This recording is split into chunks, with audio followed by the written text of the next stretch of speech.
What's up, Ragin Nation? How's it going? This is Alex Yu. You're watching a Marvel edition of the Ragin Nation show. This is just a web series. We're talking about all things that matter to me in the world of Marvel films. This is episode number 22, and we got a couple of things to talk about, but we got some big things to talk about with regards to the production of Avengers Age of Ultron, which is filming right now in the UK. But before we get to that, let's just recap on some of the box office news that has been going on with the current releases. Now, currently we have right now Captain America the Winter Soldier, The Amazing Spider-Man 2, and X-Men Days of Future Past, which are still in the theaters.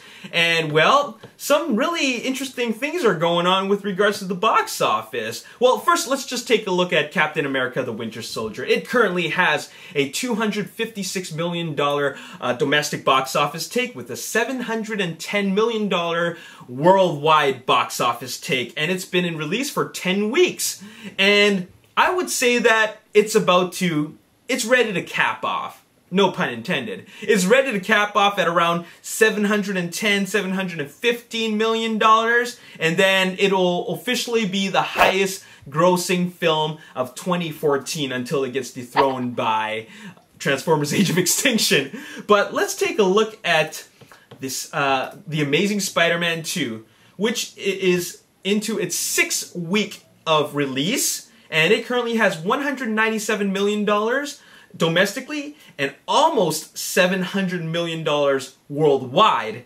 And something very interesting is going on with The Amazing Spider-Man 2, and it looks like people might be getting a little bit tired considering there has been a huge decline in the box office. You know what? It's only been in theaters for 6 weeks, not quite the 10 weeks that Captain America the Winter Soldier has been in release, and it's already seeing a serious decline to the point where it might even just only beat Captain America the Winter Soldier, but not surpass it by that much.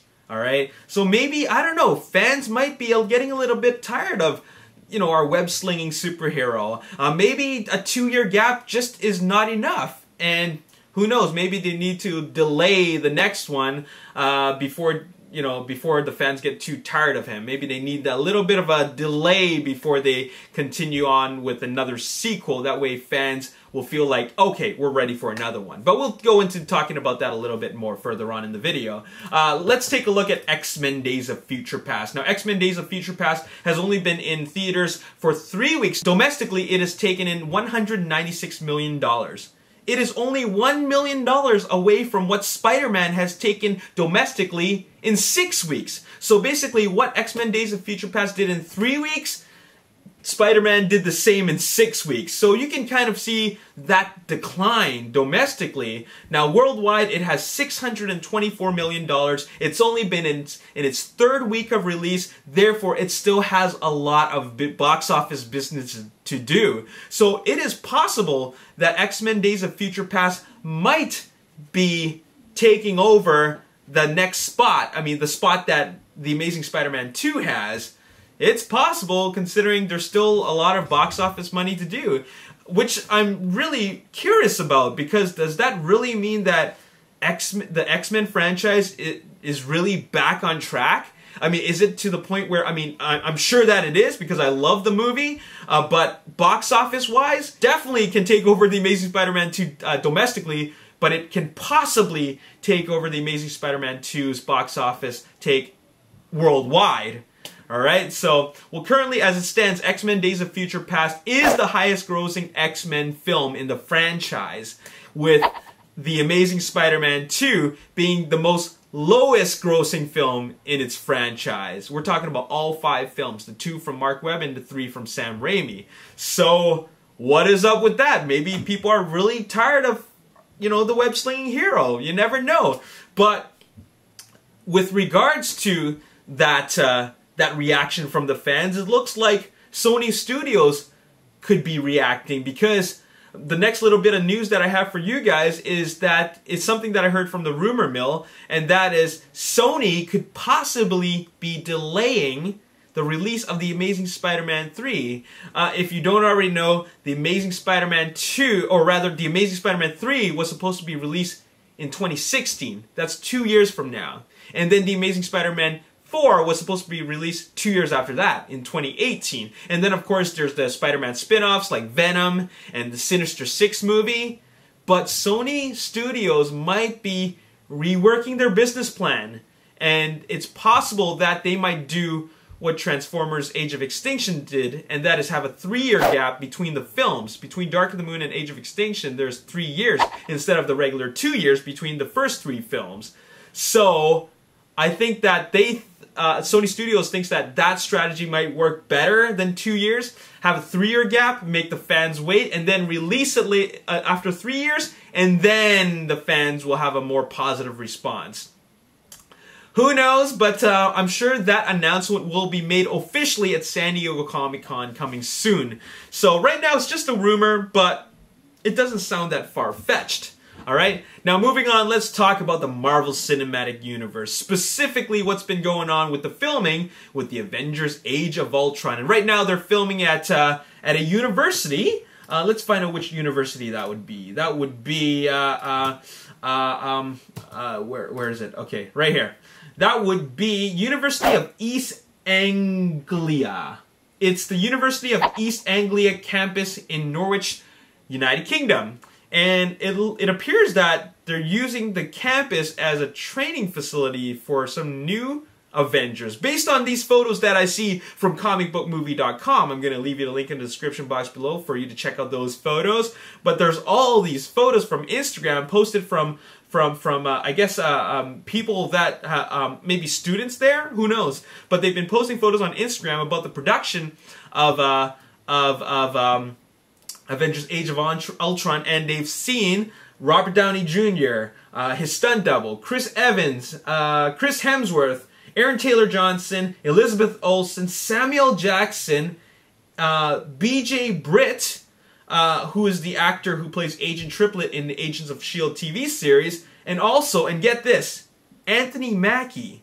Several sources say that Anthony Mackie has been spotted on set. Now, when I heard that Don Cheadle as War Machine was going to be in Avengers Age of Ultron, I was excited because they're bringing characters from the Iron Man universe, which is the same universe. They're bringing Iron Man into Avengers, which is awesome.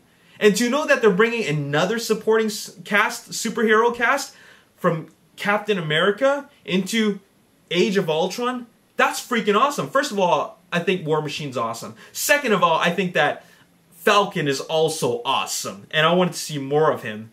And I would love to see Falcon and War Machine as supporting Avengers cast, to just be supporting, you know, supplying backup for the Avengers when they can't handle it. And that is so awesome. Okay, if this is true, this is Avengers Age of Ultron is going to be so awesome, okay? Another thing that they have to do and worry about is trying to balance all the screen time for all the different heroes.